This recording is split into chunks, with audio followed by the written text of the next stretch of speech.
Good morning, good afternoon, or good evening, wherever you are in this time zone in the world. Happy Wednesday. Or maybe it's Thursday, Friday, Saturday, or Sunday, or Monday, or Tuesday when you're watching this.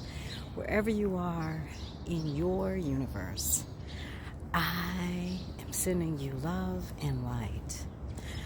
You know, it is March 13th in my universe, and I am reflecting on 4 years ago when the world was shut down with the global pandemic. And I'm reflecting on it because I'm looking at how the pandemic impacted my spirit, my heart, my mind, and my body, and how I navigated through it. Both the things that worked for me, the things that didn't work for me, the struggles that I had, the struggles that I continue to have, because it's lingering, it's still here. The impact, I still feel it. And one of the things that helps me is reminding myself of my power of choice. That's right, my power of choice. I get to choose how I show up each moment and each day. I don't always remember that I have that power of choice. And one of the ways that I express my power of choice is through an intention.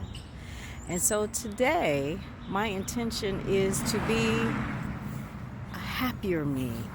Shout out to my hairstylist, an amazing entrepreneur extraordinaire, esthetician, real estate agent, and so much more. Yvette Chambers, founder of City Kinks and the Happier Me line of clothing and the Happier and Naked line of clothing. Wearing positive affirmations that remind me of my intention. I am a happier me. Really helps me. The word is powerful. What we say to ourselves is powerful. So setting an intention of how you want to show up in the next moment, in the day, in the week, it just starts with I am aware. I am a happier me. I am peaceful. I am soft. I am loving. I am aligned with divine order. I flow. I am abundant. These are some of my intentions that I also use as affirmations to guide me through my days, and especially when I'm struggling. I often say to myself, okay, you're struggling. You have the power of choice to shift into another state. That other state is surrender. Do you want to struggle or do you want to shift into surrender? When I shift into surrender, I am releasing my ego's need to control everything. I'm exercising my heart's muscle to be vulnerable and to bring me into softness. So when I choose to shift into surrender, I'm giving myself space to be soft, to slow down and offer myself freedom today. That's my acronym for soft, one of my acronyms. And by talking to myself, sometimes I write it out in my journal and I repeat it. I'm shifting my head, the thoughts, my heart, and what I eventually want to do with my body. This morning I got up and I went to one of my favorite Bar 3 strength classes, 6:45, y'all. I'm actually getting to see the sun. And as I was walking over, I was repeating my intentions, my affirmations, and my prayers, breathing, I got to class a little early, so I gave myself some Reiki as I did some stretching and sat in child's pose. If you're a yoga student or practitioner or teacher, you kind of know what I'm talking about. But giving my body love, because our bodies carry the trauma, the stress, the emotions. And check it out, we've all been carrying quite a bit for the past 4 years and over the lifetime that we have been blessed to have. And so moving my body is another way that I've been caring for myself.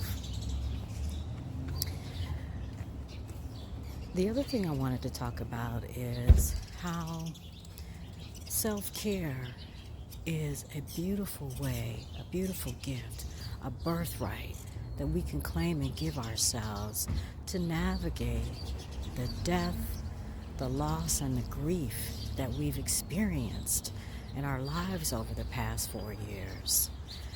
I am in the process of continuing to dive deep into my death, loss, and grief journey, especially surrounding my mother, Teresa B. Garton Leak's peaceful transition to ancestorhood. It's been 8 months and 2 days. I keep count. And my self-care practice is what grounds me.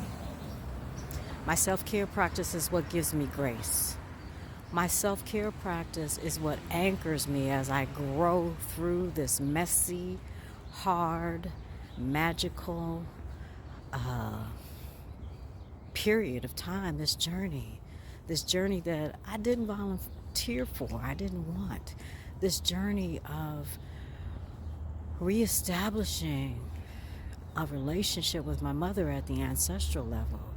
This journey of me walking through the year of 59 into 60, into young elderhood, this wise woman that I'm becoming, this journey that I'm walking into post-menopausal Ananda, this journey that I'm walking into as a fully grown adult woman whose mother no longer lives on planet Earth. This journey of me finding what works for me right now. It's not the same thing from last year, the year before, the year before. This journey of me navigating how the pandemic impacted me and continues to impact me. It's a life journey of healing, of happiness, of hellacious moments at times. Self-care is everything for me. And if you are struggling with death, loss, and grief, and you want to shift into surrendering so that you can release the control that you are thinking that you have when you really don't, the resistance, the suffering, you want to learn how to navigate death, loss, and grief in a better way. You want to learn how to be kinder and softer with yourself. I want to invite you to join me for the Grief in You retreat. It is happening for the first time on March 17th, Sunday, from 2 to 3:30 p.m. Eastern Standard Time via Zoom. Go to AnandaLeak.com/events. AnandaLeak.com/events to get more information on how you can sign up. There's a description, there's some podcast episodes. You can also follow me at Ananda Leak. I invite you, if you're not able to make it on March 17th, check it out. I've got Grief and You retreats all year long, each month. The next one is Saturday, April 13th. Then it's May the 5th, June 30th. And we'll share more dates as we move into the spring season. So just know that if you miss the March 17th retreat and you want to have a live experience, Sign up for the April 13th